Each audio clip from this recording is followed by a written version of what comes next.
буканын байлоодо ичинин көбүшү. Муну негизи башынан баштап этияттап караш керек да, анткени байлоонун ортолоруна келип калганда же аяктарына келип калганда ичтери көөп баштайт да, анан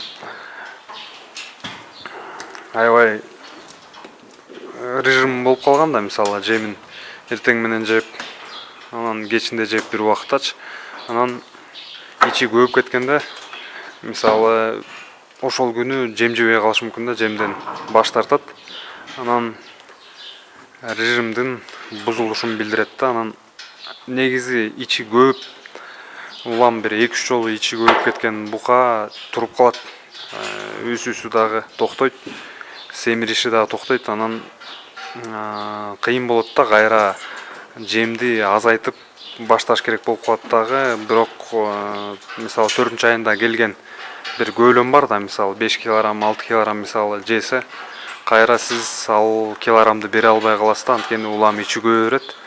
Анан 3 килограмм, 2 килограмм жем беришиңиз керек болуп калат да, ичи көппөш үчүнчү. Бул эмне себептен көөбөт?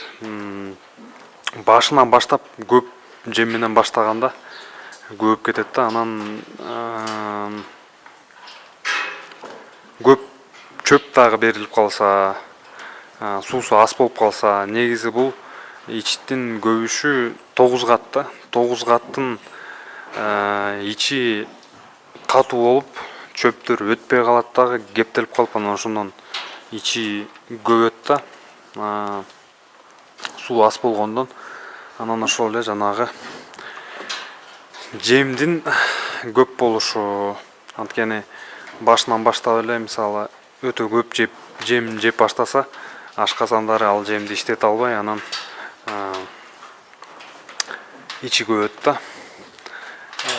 Ичин көптүрбөгөнгө аракет жасап, асастан берүү керек. Анан режим, мисалы 1-ай мынча жем, 2-ай мынча жем деп ошону карманып, өтө көп кош үйбөй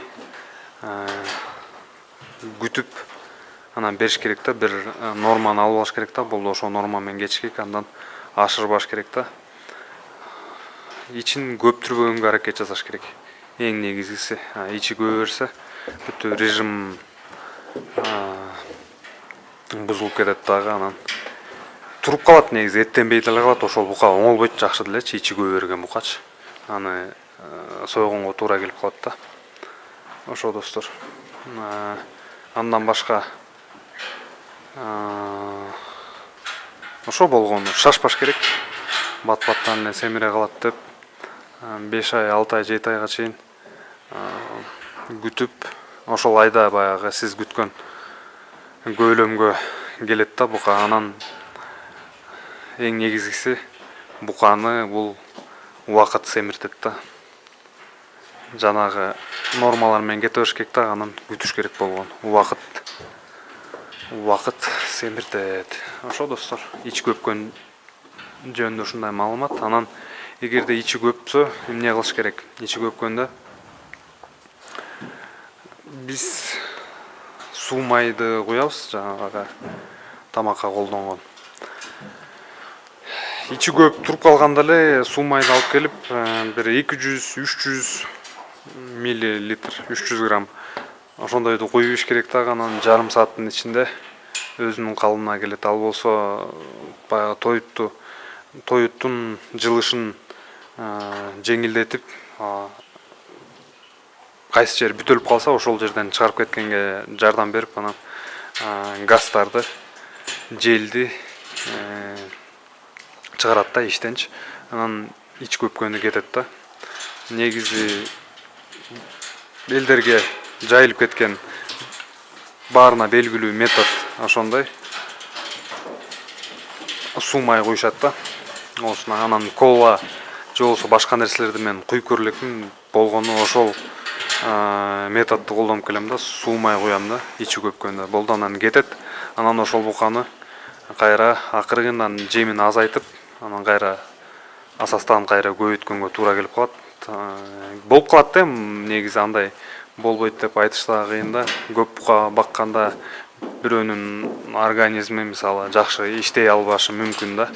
Кичинекей кезинде жем жеп көрбөсө, мисалы 1,5 жашына чейин жем жебей жүргөн бука ичиндеги бактериялардын жетишсиздигинен улам мисалы көп көлөмдө жемди эзе албайт дагы, анан ичи көбүшү мүмкүн да. Анан ошол себептен айтыш кыйын. Зыгыр майды берип туруп анан кайра калыбына келтирсе болот. Андан кийин көптүргөнгө аракет жасаңыз да, бир көпсө болду, ошо менен токтотуш керек да, токтотконго аракет жасаш керек.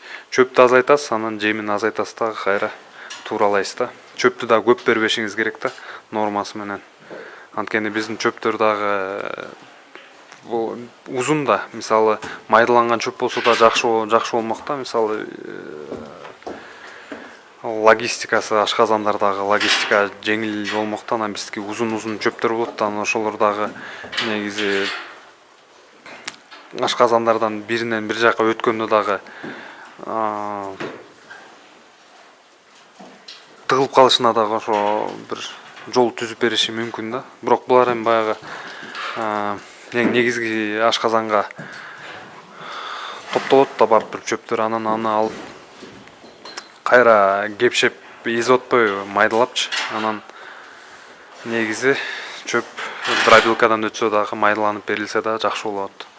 Биздик болсо эми 3 фаза жок, ошол себептен чөптү майдалап бере албайбыз. Достор, маалымат ушундай. Суроолор болсо жазыңыздар. Көрүшкөнчө эмки видеолорго чейин. Жаңы көрүп жатсаңыздар каналга катталып коюңуздар.